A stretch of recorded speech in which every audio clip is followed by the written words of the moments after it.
Jeff, we spend a lot of time in cemeteries, don't we? Yeah, we do, Ray. And cemeteries are where so many stories end. Yeah. But it's also the place where countless legends begin. All right, so what are we looking for here in Fountain Hill Cemetery in Deep River, Connecticut? We're looking for a specific headstone. All right, well, what's the name? I'll start looking around. Well, that's the thing. We don't know the name. Well, then how will we know when we find it? Yeah, I'm not sure. Plus, there's a report that a woman dressed in all black has visited this grave every year for almost 40 years. And some reports suggest her ghost is still keeping a vigil here. Wait, this is weird. Jeff, check out this headstone way over here in the empty corner of the cemetery. Okay. It's tiny, but it's covered in coins. Oh my, that's it. Really? I see there's just 3 letters on it. Okay. XYZ.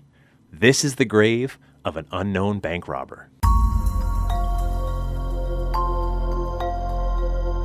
Hi, I'm Jeff Belanger. And I'm Ray Auger. Welcome to episode 112 of the New England Legends podcast. If you give us about 10 minutes, we'll give you something strange to talk about today. Thank you so much for joining us on our mission to chronicle every legend in New England, one week and one story at a time. Indeed. And this is a grassroots movement that combines this podcast, our self-funded TV series on PBS and Amazon Prime, and our website. And we can't do any of this without the help of our Patreon patrons who are sponsoring this week's episode.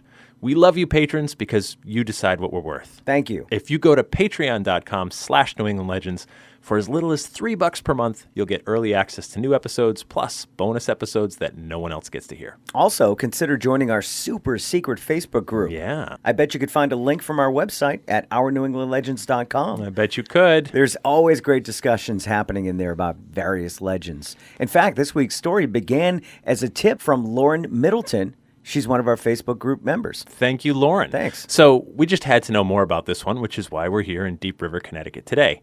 And to solve the mystery of XYZ's curious little grave, we're going to have to head back to December of 1899 in Deep River. It's early December of 1899 here in downtown Deep River, and we're heading across the street right over there to the Deep River Savings Bank.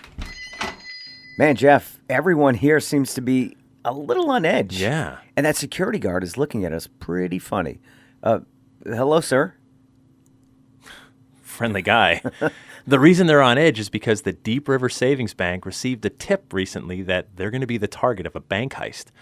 The ivory trade has made Deep River a rich town, and there's rumors that the bank has over $1 million on hand in the vault. So Deep River Savings hired that guard, and they sent a man over to New Haven to buy a brand new Winchester rifle. Well, no wonder everyone is nervous. And of course, we're strangers in town. Yeah, we are. Maybe we should wait outside. Yeah, that sounds a little safer to me. Let's hunker down over there across the street by those bushes and keep a watch on the bank. It's now December 13th, about 1:15 in the morning. It's cold and dark and quiet. It's almost too quiet. Oh, Jeff, look over there. Where? By the corner of the bank. I see 4 men sneaking around the building. Oh, you're right. One of the men is wearing a derby hat. He's prying open the bank's window. Oh, my God.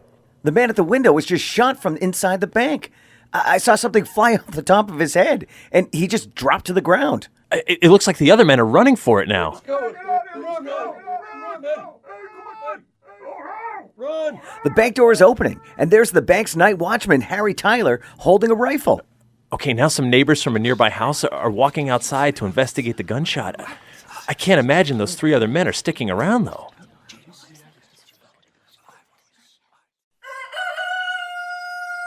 It's now the following morning. Though search parties have scoured the area, there's no sign of the other 3 bank robbers. They may have escaped by boat on the Connecticut River. There's no trace of them, and police departments around the state are now being told to be on the lookout. The robber that took the bullet last night, he's dead. Oh. The shot went through his eye and took off the top of his head. The police have searched him and found no identification, but they did find this postal note issued to T.J. Farley, a bartender in New York, and the note is signed by F.E. King. Police believe this dead man is King. Authorities also find some burglary tools and blasting caps that they assume would have been used on the bank safe. No matter what, it's clear that this guy was a pro. Police reach out to TJ Farley, who admits knowing King. Farley describes what King looks like, and police believe they have their man. King was employed as a brakeman in the Boston and Albany Railroad. Now they just have to put the pieces together. Wait. What? Well, the only problem with this story is that F.E. King is still employed by the Boston and Albany Railroad, and it only takes a couple of days to verify that he's alive and well and obviously not our guy.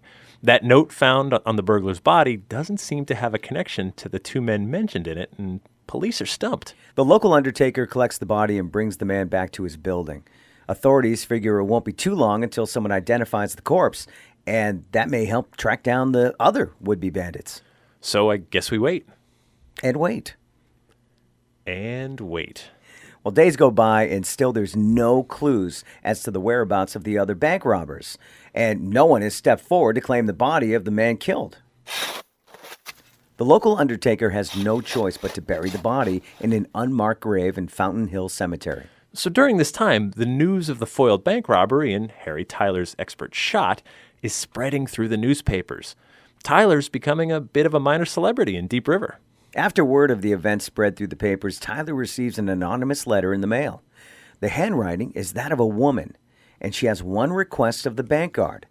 She asks that the grave of the man killed be marked with 3 letters, X, Y, and Z. Now, it's pretty common for some graves to be marked with only 3 initials of the person buried in the plot. I mean, this is a time when you have to pay by the letter, so that's all some people can afford. Tyler turns the letter over to the cemetery. The folks at Fountain Hill Cemetery don't see the harm, so they erect a wooden cross marked with XYZ.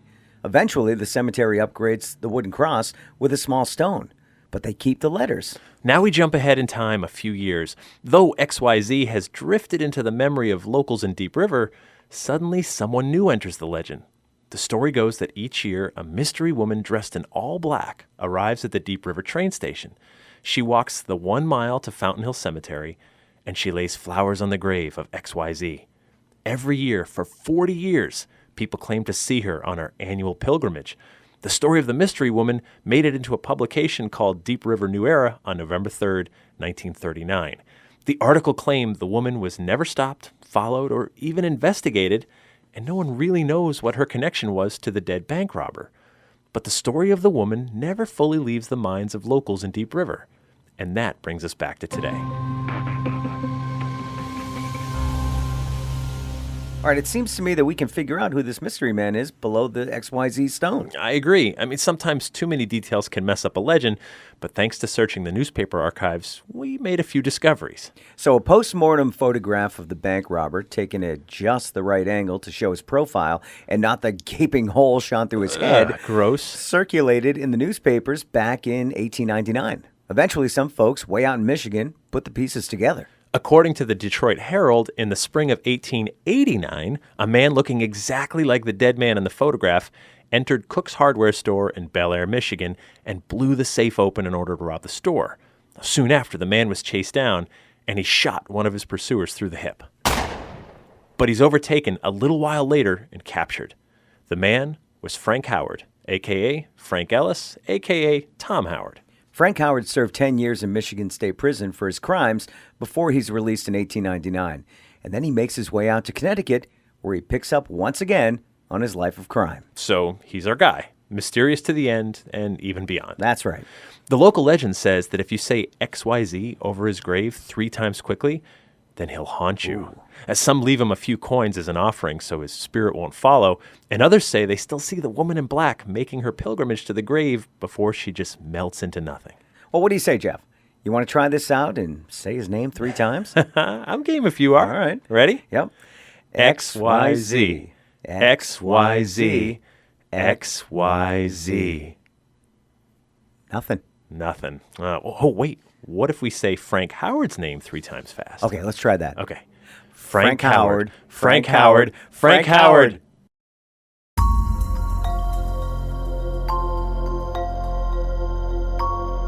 Well, I guess we'll have to report back next week and let you folks know if the ghost of Frank Howard has followed us to our next New England legend. And speaking of following us, please do subscribe to our podcast because it's absolutely free on iTunes and Google Podcasts, Spotify, or wherever you get your podcasts.